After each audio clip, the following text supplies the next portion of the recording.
Hola, este es un podcast de la Iglesia Evangélica Revive. ¿Quién es el más grande? Más grande. La imagen no es la del Señor Jesucristo como lo estáis pensando tal vez. Allí en el medio hay un rey. Hay un rey sentado en su trono. Luego a su lado hay un sacerdote con esas vestiduras y barba blanca. Y luego del otro lado un profeta con un escrito en la mano representando el mensaje que tiene de parte del Señor para su pueblo. ¿Quién es el más grande? Mateo 12 es un capítulo clave, diríamos, en el Evangelio de Mateo, ubicado entre la revelación de la identidad de Jesús como ese Mesías apacible y humilde del que nos habló Dani el domingo pasado, ese Jesús que invitaba a la multitud, que tenía compasión por las almas en Mateo 11, y luego está este capítulo antes de, obviamente, Mateo 13, las enseñanzas del Señor sobre el reino de Dios y cómo ese reino crecerá. Jesús enfrenta oposición y rechazo en Mateo capítulo 12, especialmente de parte de los fariseos que le van a acusar y que le van a desafiar. En Mateo 12 vamos a ver que el Señor muestra que el reino de Dios no se trata de reglas rígidas, sino de compasión, de justicia y de misericordia. El contraste extraordinario del mensaje de Jesús frente al legalismo y a las reglas que los fariseos vivían y trataban de imponer sobre el pueblo. Mateo 12 nos recuerda, por tanto, que Jesús vino a traer descanso a nuestras almas, pero tristemente no todos lo recibirán. Aún así, su reino sigue creciendo en los corazones de los que lo aceptan. Podríamos decir que la idea principal de este capítulo es mostrar la autoridad y superioridad de Jesús sobre las tradiciones y las leyes religiosas, enfatizando que Jesús es el Señor del sábado y además el cumplimiento de las profecías que habían sido proclamadas en el Antiguo Testamento en relación al Mesías.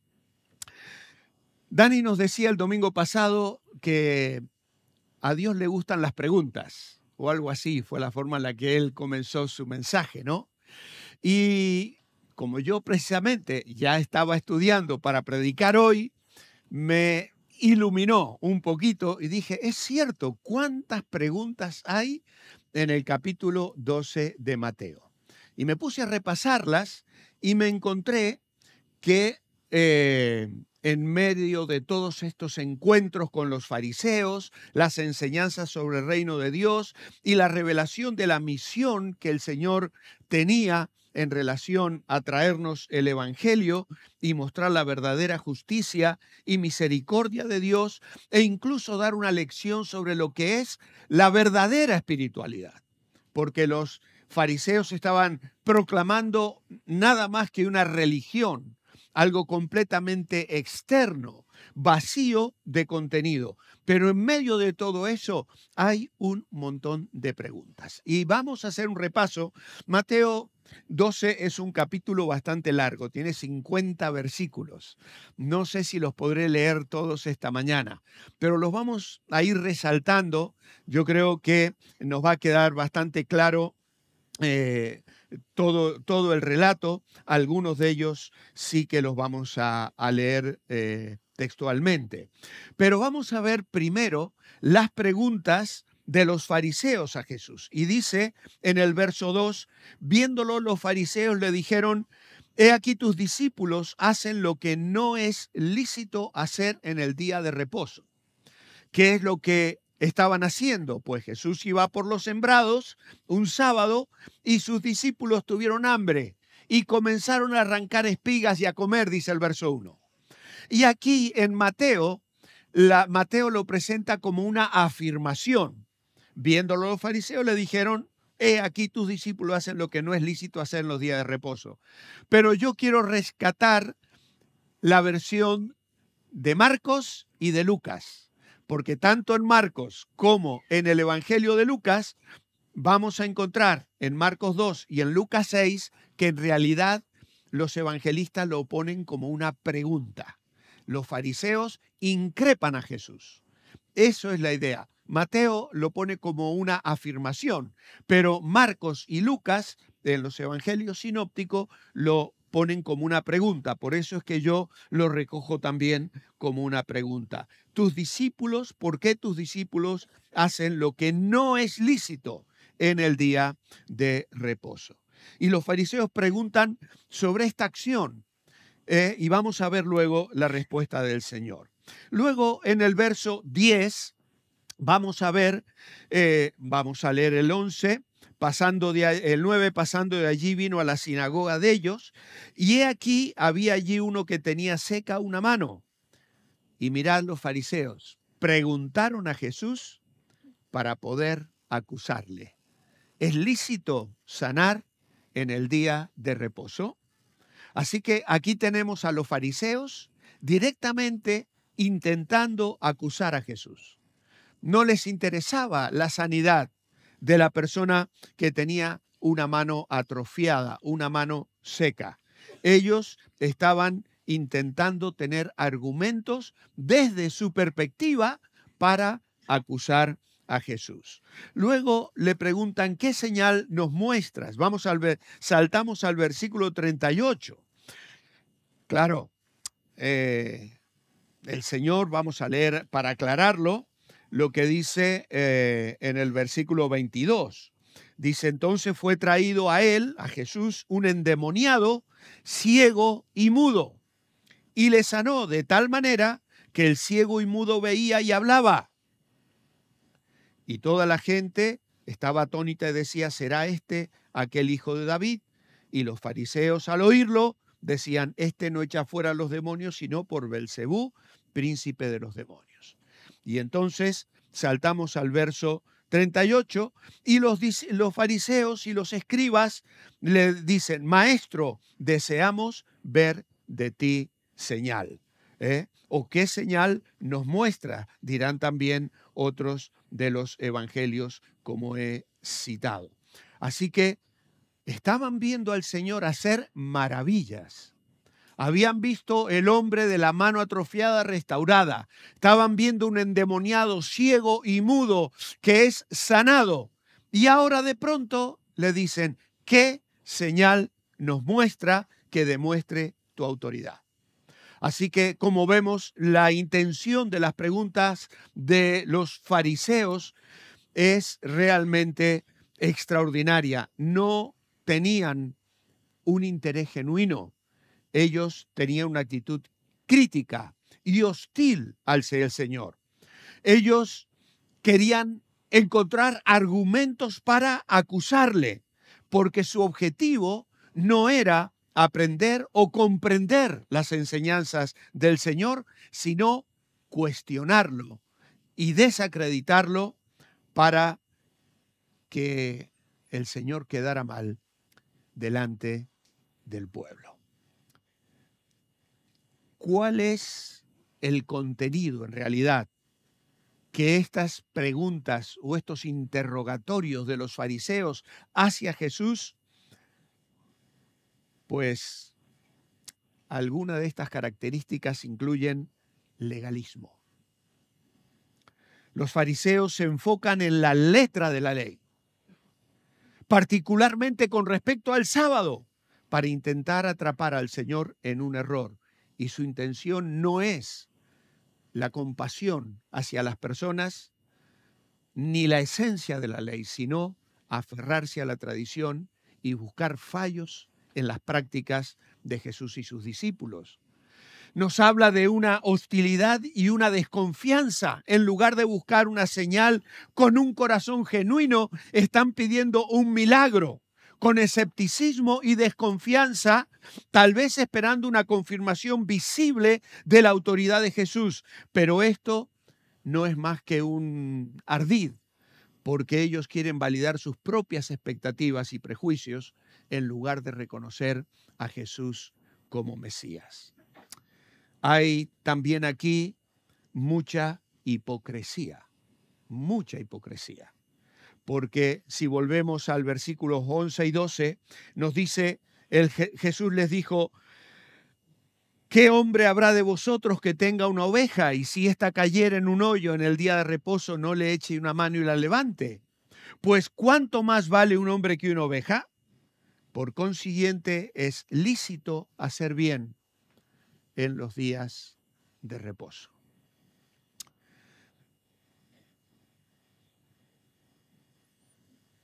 Ellos rescatarían sus propias ovejas un día sábado. Lo hacían, obviamente que lo hacían, pero no consentían que el Señor sanase a una persona con una enfermedad por años y le criticaban, le condenaban.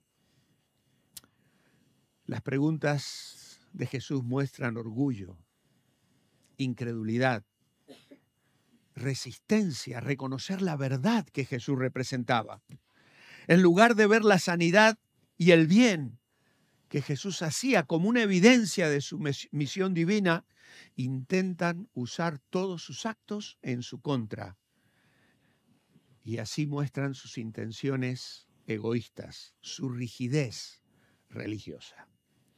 Pero no solo en este capítulo encontramos las preguntas de los fariseos, también hay preguntas de la gente. Versículo 23 nos dice que toda la gente estaba atónita y decía, ¿será este aquel hijo de David?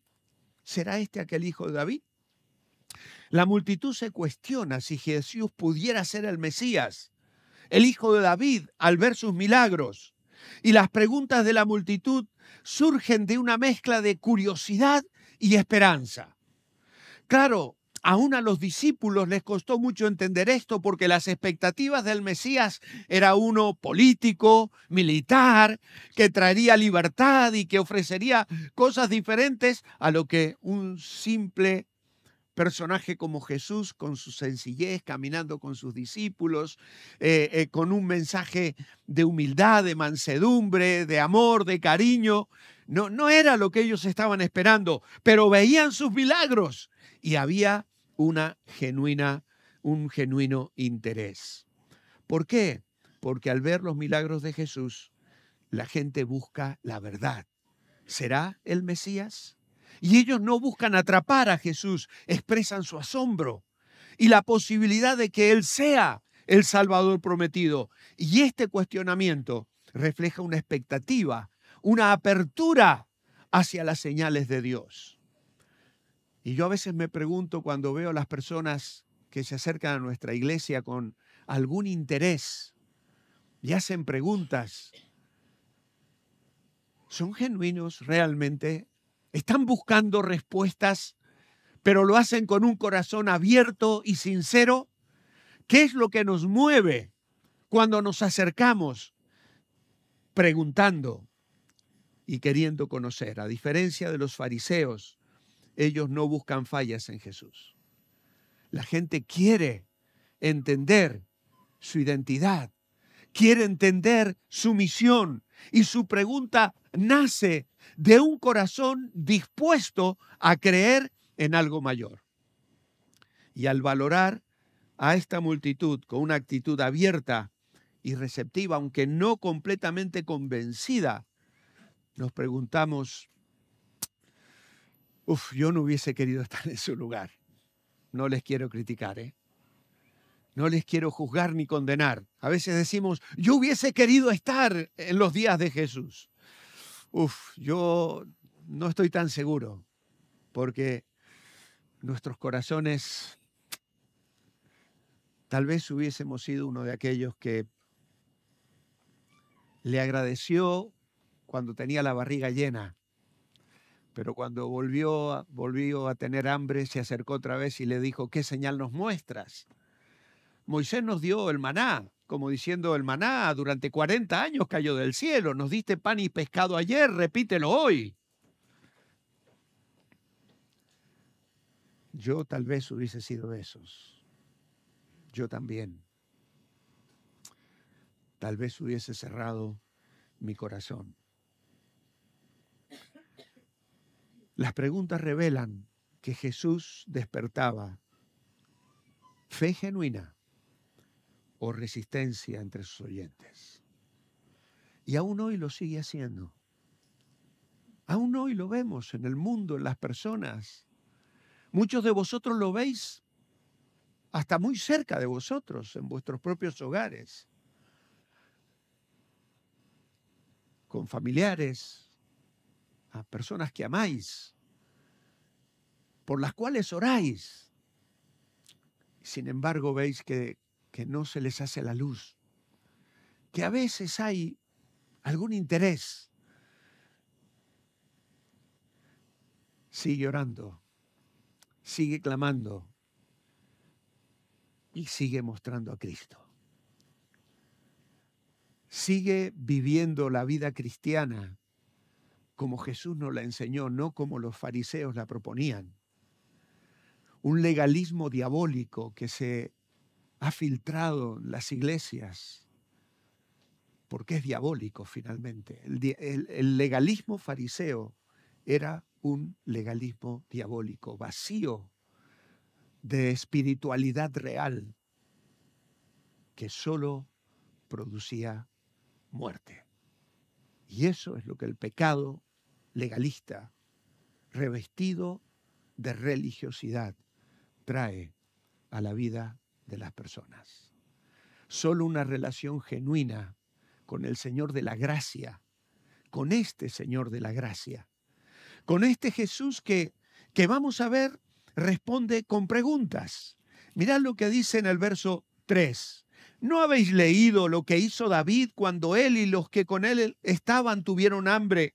¿Cómo entró en la casa de Dios, comió los panes de la proposición, que no les era lícito comer ni a él ni a los que con él estaban, sino solamente a los sacerdotes?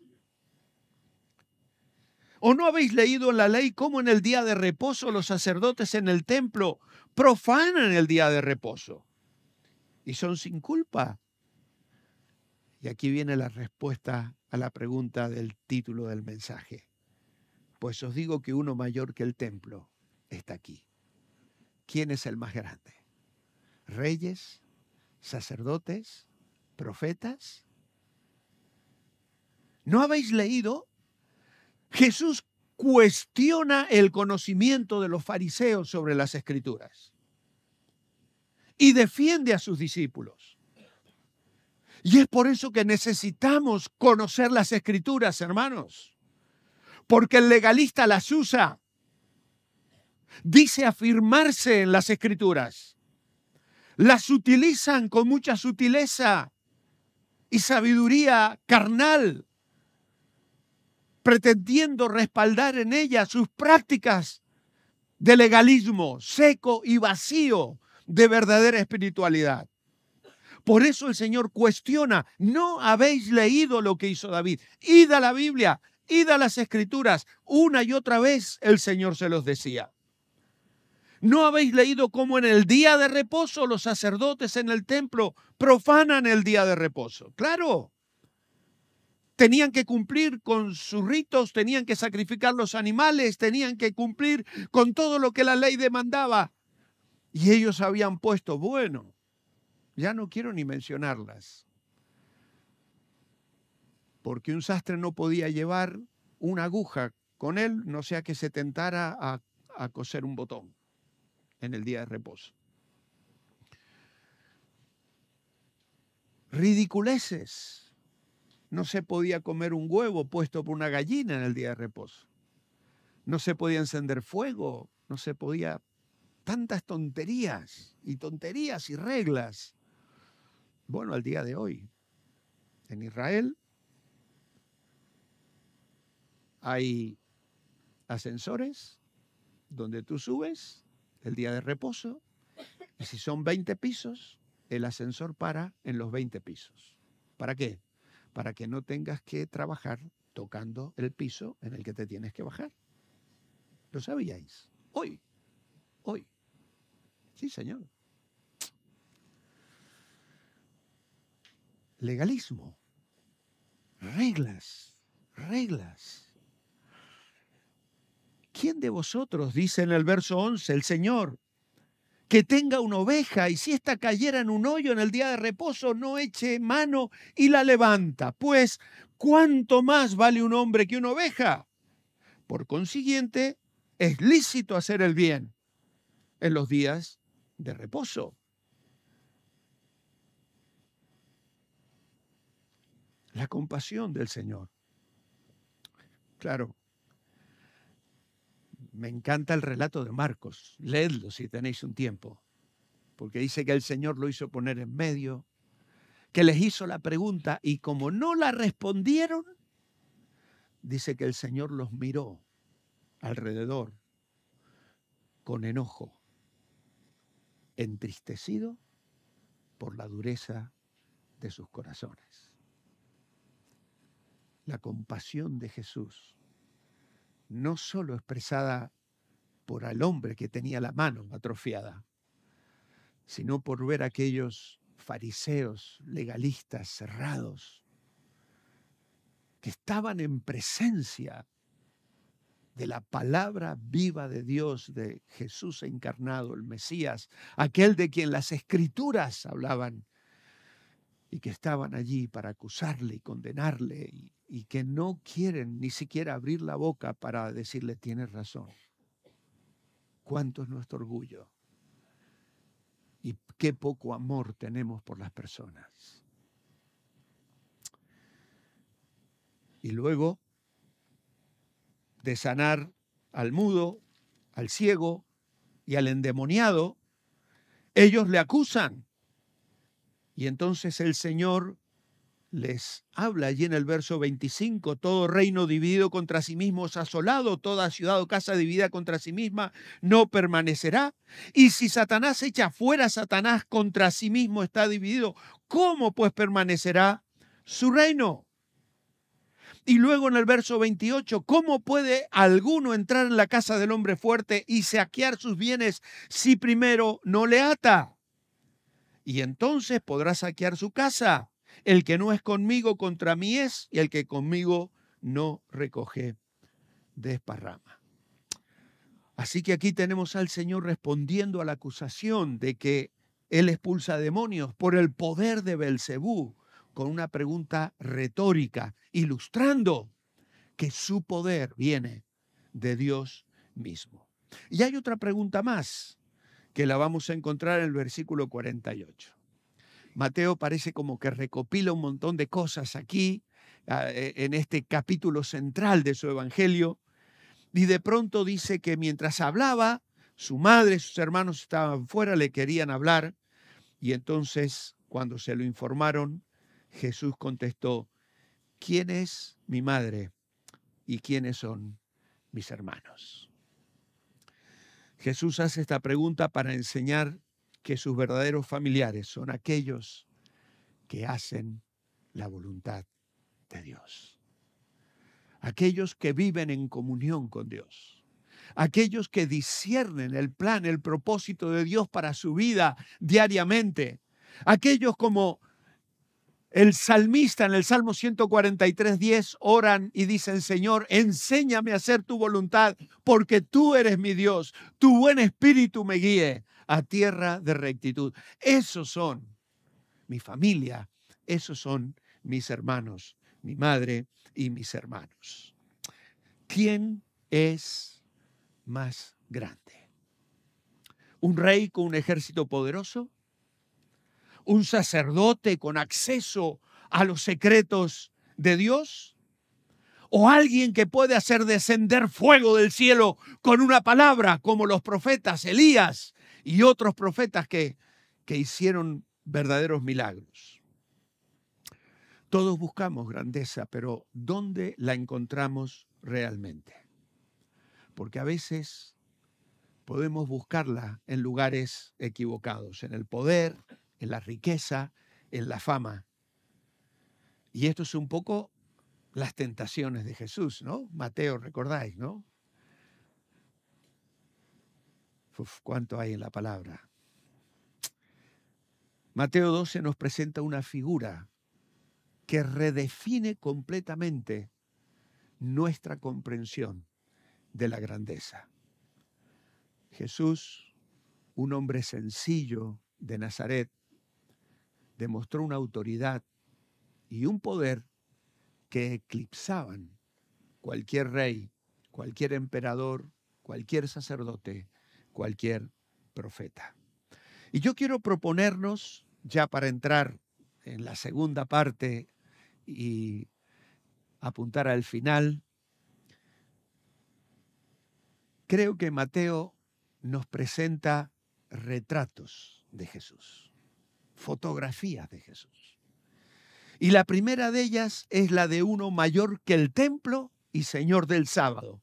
Los versículos 1 al 8 que hemos mencionado aquí sobre arrancar espigas y tal, y el Señor habla de lo que hizo David y luego habla de lo que hacían los sacerdotes en el templo. Así que les dice, uno mayor que el templo está aquí. Jesús no es simplemente un visitante del templo, sino que Él mismo era el templo o es el templo espiritual. Su presencia transforma todo lo que toca, incluyendo leyes, tradiciones, y esto nos invita a buscar una relación personal con Él por encima de cualquier ritual, de cualquier institución. Estamos permitiendo que este Jesús transforme nuestras vidas, nuestros hogares, nuestra comunidad, nuestra iglesia, o seguimos aferrados a tradiciones, a reglas que ya no tienen relevancia. Dios quiere obrar en nosotros y lo hace en libertad. Luego tenemos un segundo retrato, Jesús como el que valora a las personas. Versículos 9 al 13, vemos allí al hombre que tiene esa mano seca y vemos al Señor tocándole, sanándole, valorando por encima de toda crítica la importancia de la compasión y la misericordia de Jesús al relacionarnos con los demás. Jesús va más allá de la apariencia. Valora a cada persona como un tesoro único. El Señor podría haber dicho, bueno, querido, mira, es sábado. Te puedo sanar mañana sin ningún problema, ¿eh? Nos vemos aquí a esta misma hora, a las 9, y te soluciono el problema. Y quedo bien con los fariseos y no tenemos aquí ningún drama.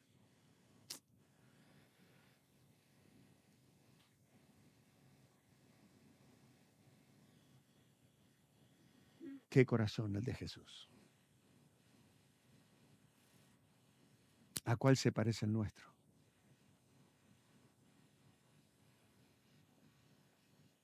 ¿A cuál? ¿Cómo podemos mostrar ese mismo amor a quienes nos rodean? Incluso aquellos que los vemos diferentes a nosotros. O tal vez algunos que nos han herido, que nos han hecho daño. Tenemos que amar. Tenemos que valorar. No seamos jueces con malos pensamientos. Pero luego, unos versículos que no he citado.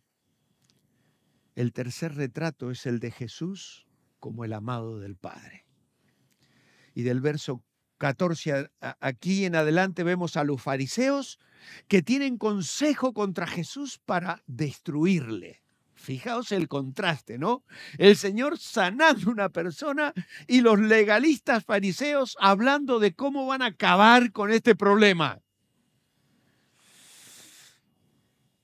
Y el Señor salió de allí, sanaba a todos, les encargaba que no le descubriesen.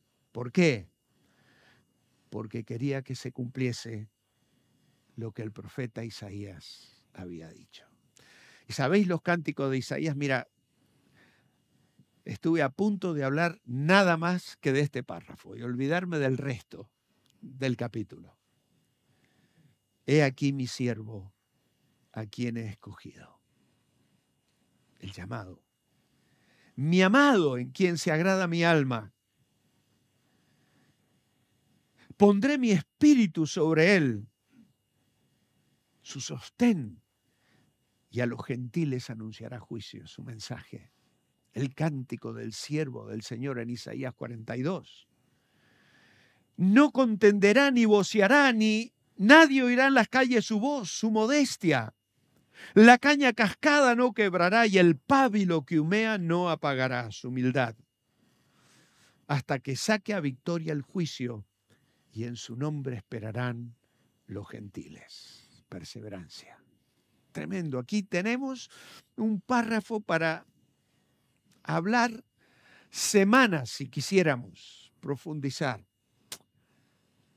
respondiendo a aquel que es el más grande, el siervo de Dios, el cántico del siervo, el siervo llamado, el siervo sostenido, el siervo modesto, humilde y perseverante. Y como ese siervo somos llamados a ser. Pero este siervo es amado por el Padre, ¿sabéis por qué?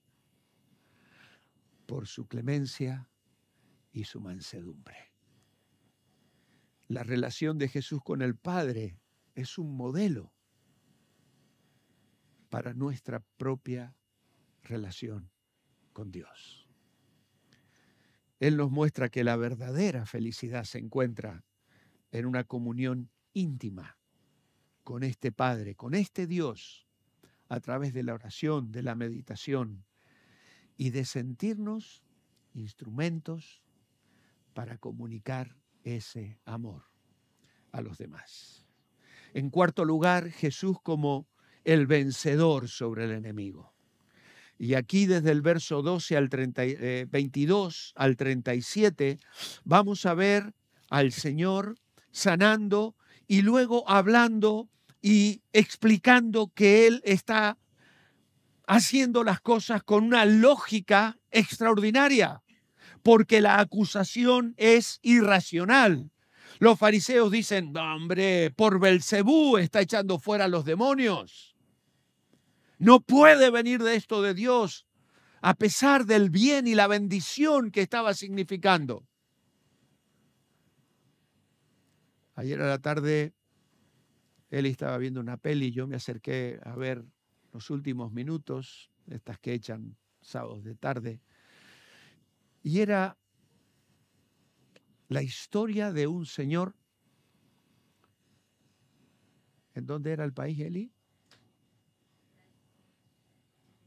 Checoslovaquia, que se dedicó a sacar niños de Checoslovaquia en la Segunda Guerra Mundial.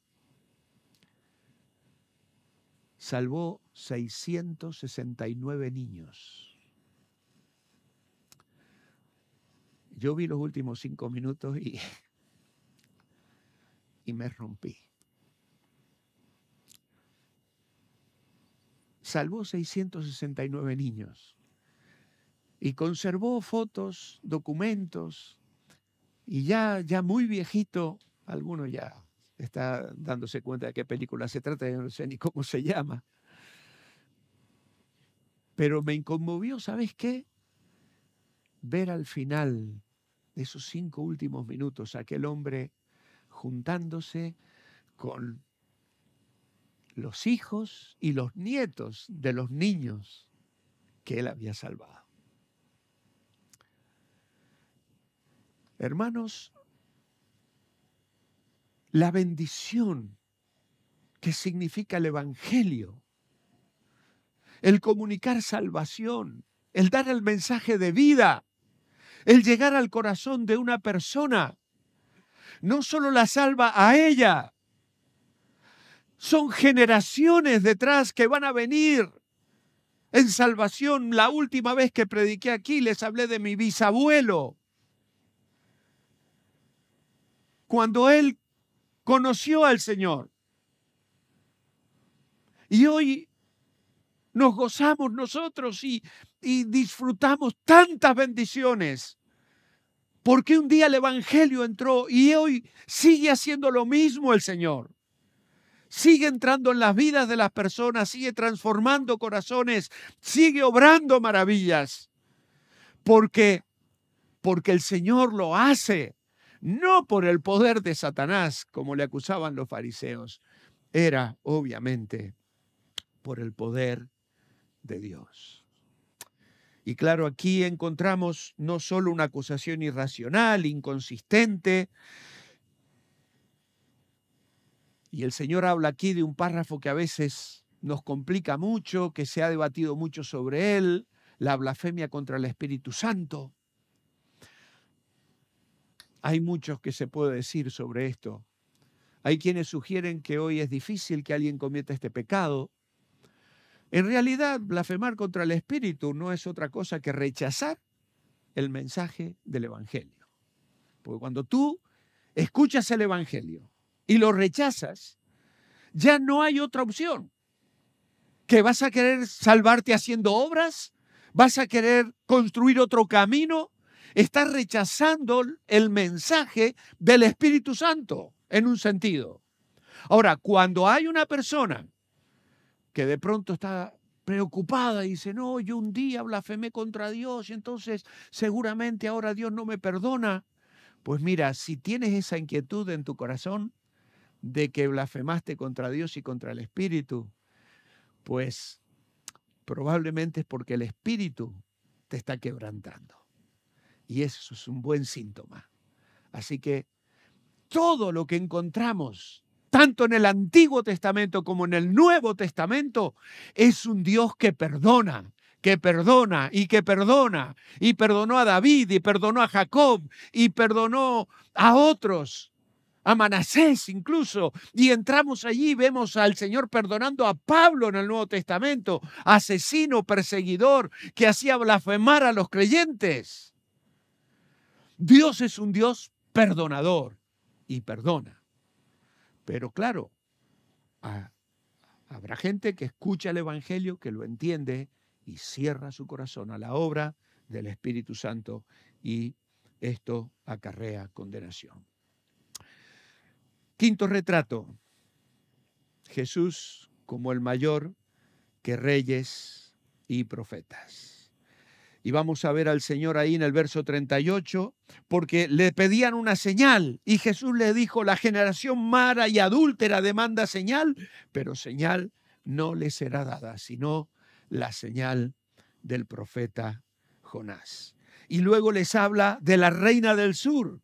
Se levantará en juicio con esta generación y la condenará, porque ella vino de los fines de la tierra para oír la sabiduría de Salomón. Y aquí más que Salomón en este lugar.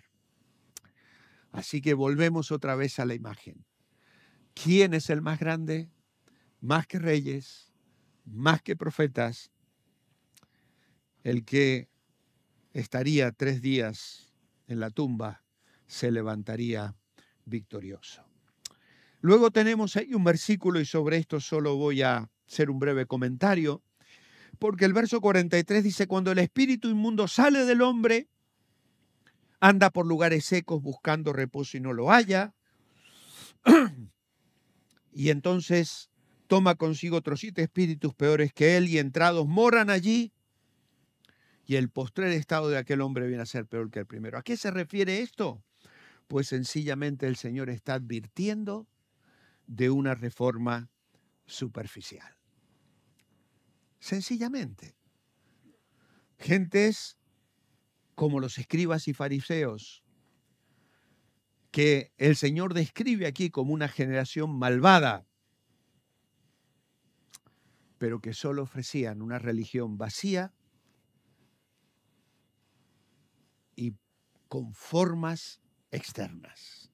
Guarda el sábado, lávate las manos, no muevas esto, no muevas aquello, cumple con aquello, cumple todo exterior, todo con el que dirán. Y eso realmente no vale para nada. Cuando venimos al Señor, pero no le permitimos que transforme nuestro carácter, nuestro ser interior, que modifique las cosas que tiene que cambiar en nuestro corazón, puedo cambiar el aspecto externo.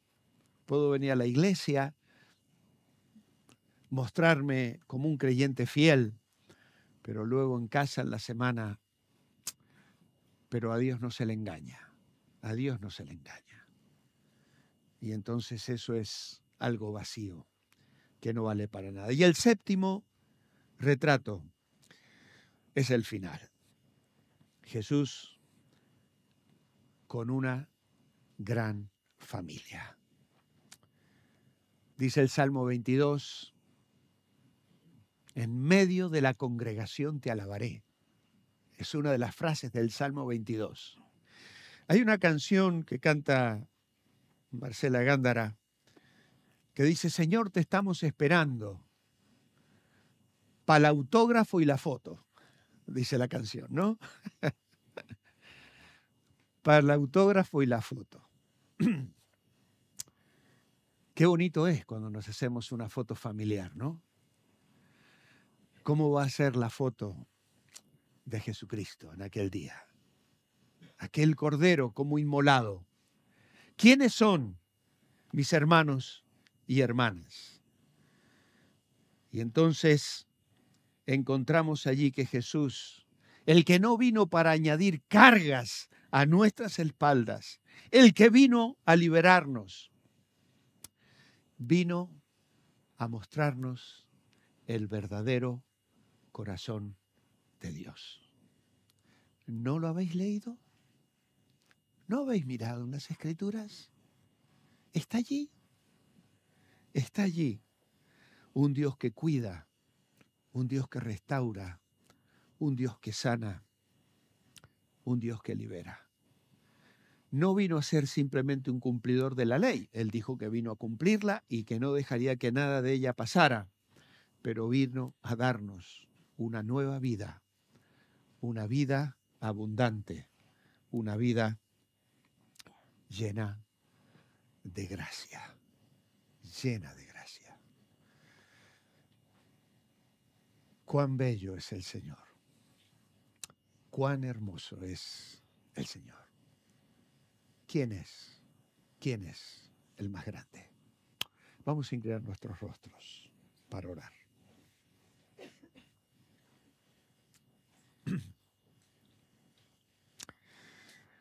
Padre, queremos darte gracias por Jesús.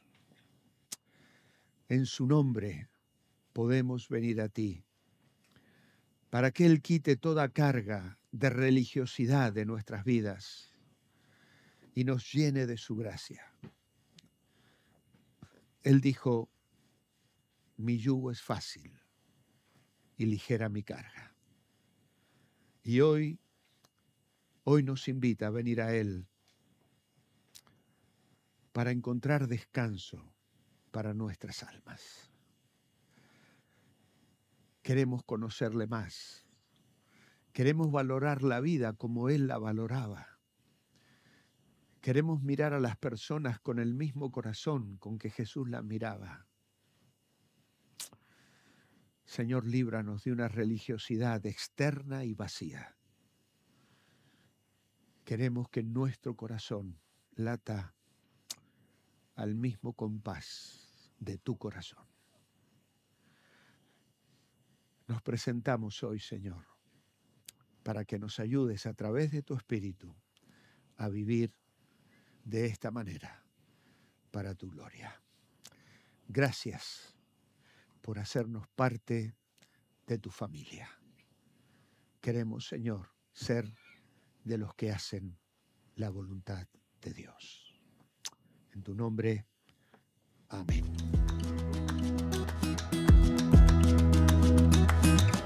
Gracias por escuchar este podcast. Si quieres contactar con nosotros, escríbenos a iglesiaevangelicarevive@gmail.com. Puedes encontrarnos en Facebook, Instagram y YouTube.